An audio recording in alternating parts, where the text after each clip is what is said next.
3:30 ESPN. It is number 15 Missouri. It is number 10 Vanderbilt. Vandy is a 2.5-point home favorite.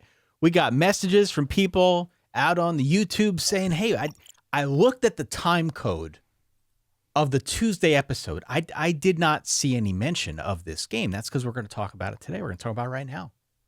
Everybody, and I feel like everybody, and I'm going to yell, I don't care. It's okay.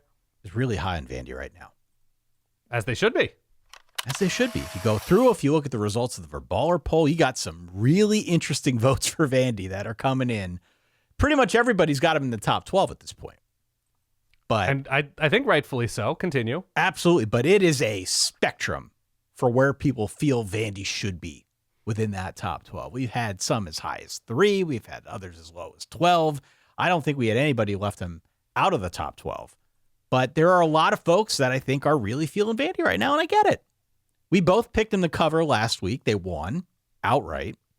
I thought they looked really good.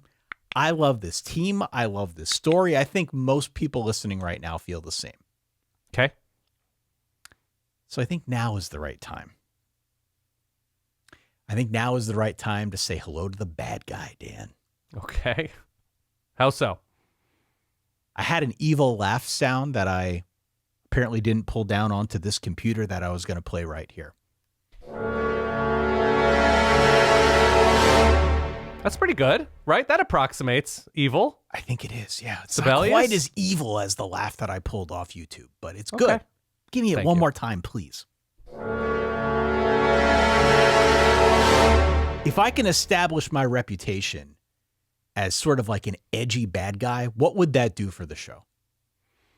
I think a lot of people would have a very difficult time believing that you have a drop of evil in your body. Has Vandy played a real offense other than Alabama? I mean, Alabama's almost as real as it gets, right? Other than Alabama. They lost to I know. Alabama by 2 scores. Have they played a real offense other than Alabama? I'm looking right now. I'll wait. I can wait. Okay, Virginia Tech has struggled. South Carolina has struggled. Georgia State has struggled. Utah State...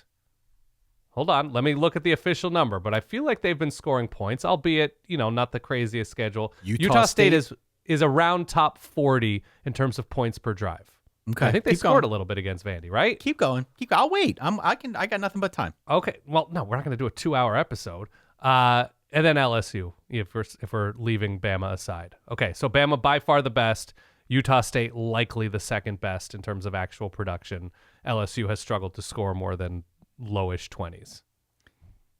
Just to refresh the memories of the Verballer Hood. Vandy lost that game to on Bama. the road at Alabama by 16 points. It really wasn't that close.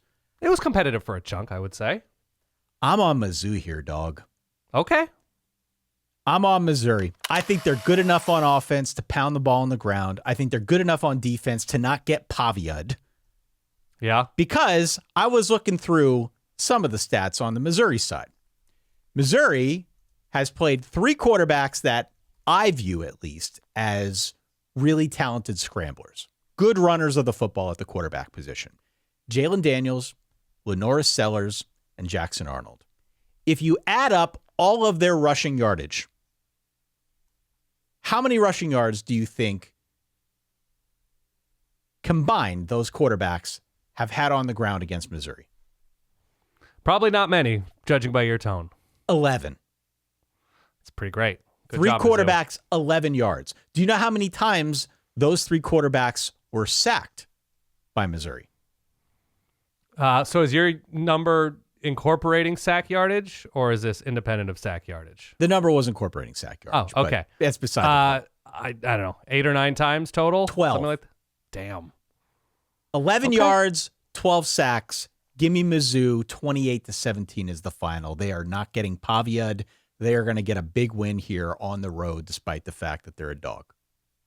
Okay. I mean, you're highlighting the defense now of Mizzou because the offense of Vanderbilt has been incredible. And I have a triple nugget here, a Danalytics nugget. Sure. Vanderbilt's one of the most improved offenses in America right now. All right, I can turn off the robot, the Danalytics robot. Vandy this season has been outstanding. And it's not like they were bad last year on offense, but they've improved to such a crazy degree. Their downset conversion rate in terms of like how often are they generating a new set of downs is incredible. Their rushing attack has been so much better. They went from like 103 to like number 1 in terms of expected points added per attempt. They've been great. They overhauled their offensive line. They sort of flipped their left tackle and right guard and left guard depending on the strong weak side. It's a very old school thing. I was texting with our buddy Jeff Schwartz about it and what Vandy does. They just have some ass kickers up front. So I'm not saying Mizzou can't overwhelm Vandy up front. I'm just saying you look at that tape against LSU, and Vanderbilt was just mashing on the ground against a good LSU front. Yeah. So I'm going with Vandy here because I think you evaluate. I'm going to get personal here, Ty. And Please. I've mentioned this recently. I think you evaluate too often in a vacuum. That you're saying this is what Mizzou is and can be and who they are. And so I think they're going to do this, even though they just took 2 overtimes to score 22 points or something against Auburn last week on the road in a big emotional win, and now go to Vanderbilt, another road test for them. And so I'm not falling for this. Let's think of a Tyson vacuums, Dyson vacuums. Ty. I don't know. It's almost too close. Yeah. I'm not falling for your trickery here, Ty. I'm going Vandy to cover and win against a very good Mizzou team. I just think, again, situationally, Vandy's riding high, and maybe there's a letdown spot, one of the biggest wins ever at home against LSU. I just think Vandy is built to beat this team, and I don't trust Bo Perbula on the road here. He did struggle last week against Auburn with some turnover stuff and wasn't big downfield. I have Vandy here, 27-23. I mean, look, either way, it looks like a really good matchup in the trenches. You know, to your point about what Vanderbilt's done along the offensive line, and I think to my point, what I'm getting at is what Missouri has done along the defensive line. That matchup is going to decide this game. I think we can agree on that. For sure. It's just a matter of, can Vanderbilt get Diego Pavia going? He is clearly the catalyst, the engine for this offense. And if they can't, if Mizzou can do to Pavia what they have done to some other quarterbacks who are mobile and who can be used in, that capacity, then I think it favors them. If Vanderbilt can continue doing what they've done on the ground with their line, get Pavia into positions where he can make plays, they're going to win the game. So It should be a great game. It's a fascinating matchup.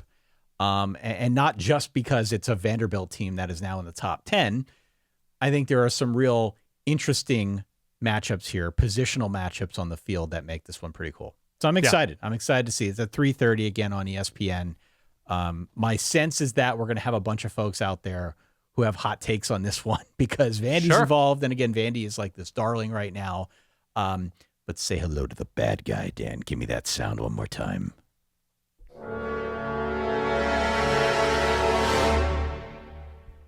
Okay, fair enough. I like doing that voice.